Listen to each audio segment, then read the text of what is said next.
नशा मुक्त जम्मू कश्मीर अभियान के तहत आज जिला मुख्यालय रियासी में एक भव्य पदयात्रा का आयोजन किया गया, जिसमें उपराज्यपाल मनोज सिन्हा मुख्य रूप से मौजूद रहे। इस अवसर पर स्थानीय general Zorawar Singh sports stadium में एक कार्यक्रम आयोजित किया गया।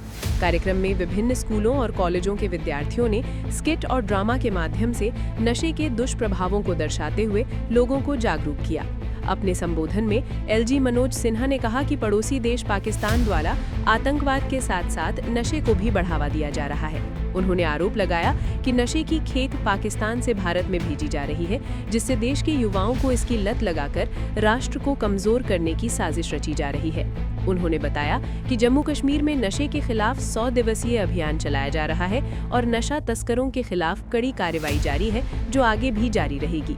उन्होंने लोगों से अपील की कि नशे के खिलाफ एकजुट होकर इसे जड़ से खत्म करने में सहयोग दें। कार्यक्रम के बाद पदयात्रा स्पोर्ट्स स्टेडियम से शुरू होकर बस अड्डा थापा चौक होते हुए मिनी सचिवालय तक पहुंची।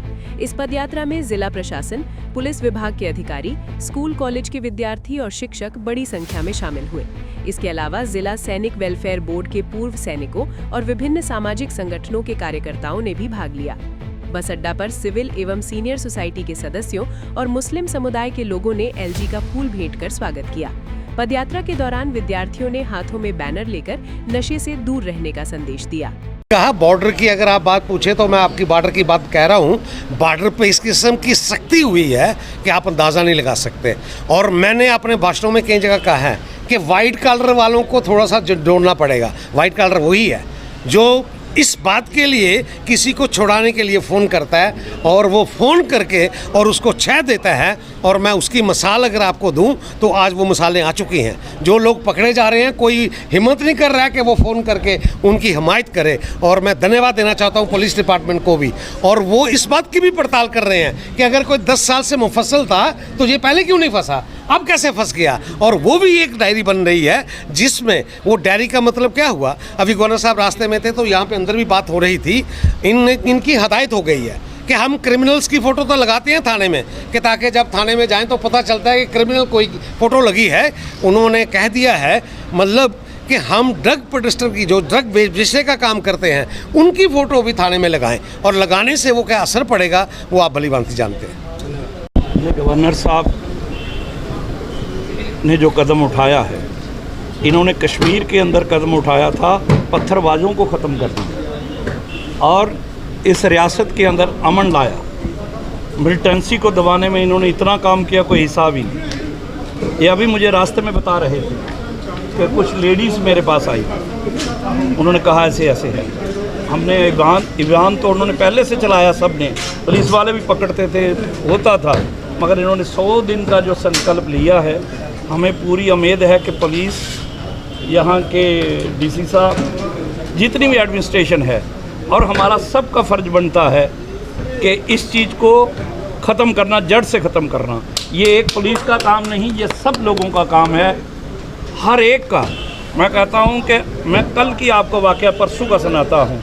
हमारे नगर का एक लड़का जिसकी उम्र 22 साल है, 4 बजे वो कटरा से बस लेकर पहुंचा है जम्मू में, बस स्टैंड में। 2-3 घंटे के बाद या 8 घंटे के बाद किसी ने देखा तो वो उधर अंदर मरा पड़ा। वो नगर का लड़का है, उसका फादर पहले चले गए हैं। उसकी वो हालत थी कि क्या कहें, उसकी माँ, उनका घर आज क्या हो रहा है। मैं कहता हूँ एक नहीं कई उदाहरण हैं इसके। तो ये जो उन्होंने कदम उठाया है गवर्नर साहब ने, इसके लिए हम सब उनके साथ और जितनी भी जहाँ की एडमिनिस्ट्रेशन है उनके साथ होकर, मैं कहता हूँ सबको संकल्प जो लिया है इसको पूरा करने में हम सब लोग जुटे। और ताकि हमारे बच्चे बचे, हमारे जो इलाके के छोटे छोटे बच्चे मर रहे हैं, इनके ऊपर इतना जुल्म ना हो हमारे लोगों पर। और जो खासकर उनको पकड़ना चाहिए जो जहाँ के बेचते हैं, उनका घर बिल्कुल ख़त्म कर देना चाहिए। जैसे गवर्नर साहब ने कहा, उनको छोड़ना नहीं चाहिए, उनको फांसी चढ़ाना चाहिए। हमारे ही लोग करते हैं ये। तो मैं इतना ही कहकर आपका तहे दिल से शुक्रिया अदा करता हूँ, आपने मुझे पूछा। और गवर्नर साहब का, जिन्होंने इस धूप में यहाँ आकर लोगों को जागृत किया और हम सबको प्रेरणा दी कि सब इसमें जुट जाओ ताकि यहाँ से ये जो नशा है ये मुक्त हो सके। मैं इतना ही कहूँगा। बाकी हमारे ये जो 100 दिन का अभियान है, आज रियासी में महामहिम उपराज्यपाल हमारे मनोज सिन्हा साहब और जितने भी एडमिनिस्ट्रेशन थी इस जम्मू संभाग की, वो सभी थी, डिस्ट्रिक्ट एडमिनिस्ट्रेशन, डिस्ट्रिक्ट के सभी यहाँ के हेडक्वार्टर के स्कूल, बच्चे, समाज के जितने भी नागरिक हैं, प्रबुद्ध नागरिक, वो हमने देखे यहाँ पे, सोशल पॉलिटिकल सारी ऑर्गेनाइजेशंस के लोग यहाँ पे थे।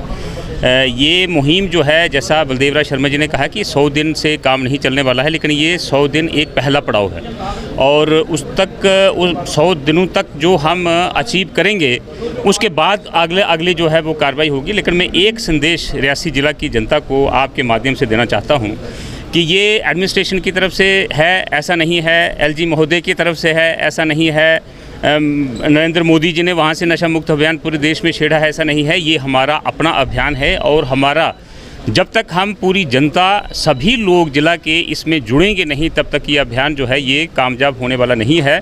अभी वहाँ पे उन्होंने बताया कि खुशबू का क्या, खुशबू तो हवा में बिखर जाएगी, मसला फूल का है वो किधर जाएगा। तो कहने का मतलब ये है कि मसला तो हमारा है। अगर बच्चे कोई इसमें लिप्त हो रहे हैं, बच्चे मर रहे हैं, वो तो हमारे अपने बच्चे हैं। तो मैं सभी जितने भी रियासी ज़िला की जनता है, विशेषकर मैं पेरेंट्स से कहूँगा, माता पिता से कहूँगा, घर में जो बड़े हैं उनसे कहूँगा कि हमें बहुत लाजमी है कि हम अपने बच्चों पे नज़र रखें, उनकी हरकतों पे नज़र रखें, उनका उठना बैठना, उनका स्कूल कॉलेज जहाँ भी जाते हैं, काम करने पे जाते हैं, उन पे नज़र रखें और कोशिश करें, जैसे यहाँ पे बताया एमएलए साहब ने कि नशा मुक्ति का रियासी में एक सेंटर जो है छुड़ाने का वो खुल गया है। तो खुशी तो है इस चीज़ की, लेकिन दूसरी तरफ अगर हम देखें तो ये कोई प्रोग्रेस नहीं है, ये हमारी डेवलपमेंट नहीं है कि नशा मुक्ति का यहाँ पे केंद्र हो, यहाँ पे सेंटर हो।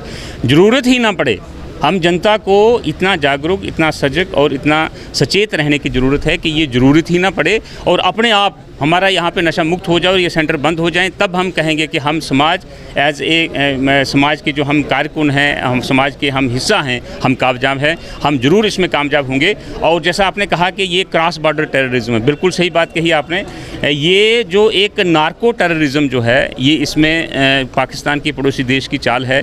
वहाँ से यहाँ पे जो जितने भी सिंडिकेट बने हुए हैं, जितना बड़े पैमाने पे जो आपने देखा पिछले दिनों में, जो सांबा डिस्ट्रिक्ट का एक बहुत बड़ा जो सिंडिकेट था उसको पकड़ा है, उसके घर को ध्वस्त किया गया है, उस पर कार्रवाई हुई है। तो ये एक इस बार होलिस्टिक अप्रोच के साथ ना सिर्फ नशा जो छोटे लेवल पे बेचने या खाने वाले हैं, करने वाले हैं, उन पे नहीं, ये पूरा बॉर्डर से लेकर के हमारे यहाँ रियासी और रियासी के दूर दराज के सबसे आखिरी जो गाँव और घर है वहाँ तक हमें बिल्कुल इसका असर मिलेगा। इसमें हम सभी जो हैं कामयाब रहें और इसमें सबसे बड़ा जो आपका योगदान है, मीडिया जो हमारा चौथा स्तंभ है उसका जो योगदान है वो सराहनीय है। जय हिंद, जय भारत। हम नशा मुक्त रियासी को जरूर बनाएं।